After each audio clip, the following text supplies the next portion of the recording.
Bank jumma taw il-flus l-Media Link biex il-flus suppost kien imorru biex iħallsu il-pagi ta' Rosettejk u Brian Sejt.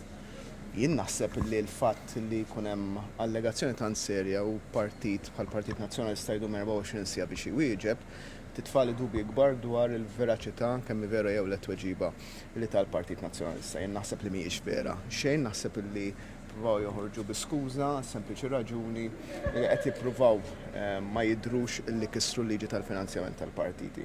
Dak jiġġudikaw in-nies u dak jarawh in-nies jien tliet mistoqsijiet naħseb li huma leċli ħafna.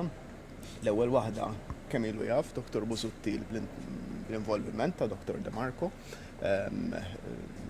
Ma naħsibx sar jaf il-bieraħ u allura wieħed jistaqsi għaliex ma ħax azzjonijiet qabel u fil-bidu. It-tieni nett jekk hemmx xi tip ta' sitwazzjonijiet ta' ftehimiet simili bejn il-Partit Nazzjonalista u kumpaniji oħra f'dan ir-rigward u t-tielet nett jekk il-Partit Nazzjonalista ddikjarax li hija ovvjament u b'mod ċar ħafna donazzjoni fil-rendi kont li irid jagħti skont il-liġi tal-finanzjament tal-partit li nista' ngħid ċaru tont il-Partit Laburista m'għandux ftehimiet jew affarijiet simili la ma' Seabank la ma' l-ebda kumpanija oħra. Ma tasibx ma li da jitfaddel ikraħ fuq Silvio De Bono stess u l-mod ta' kif jinnegozja mal-politiċi? Jitfadel l-ikraħ żgur fuq Simon Busuttil.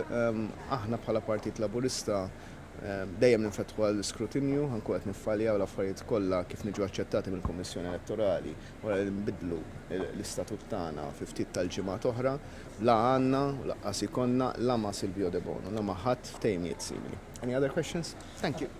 Just one more question, Yes. Prime Minister. The implication seems to be that perhaps they received more than one donation of a similar form or payment of a similar form. Are you speculating or do you consider that there might be other large businessmen involved?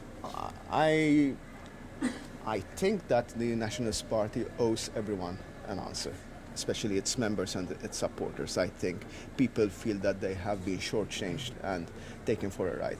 I also think there is a huge gap between what Dr. Busuttil said yesterday when he said if the money that DB is giving us, it's dirty money, we'll give it back.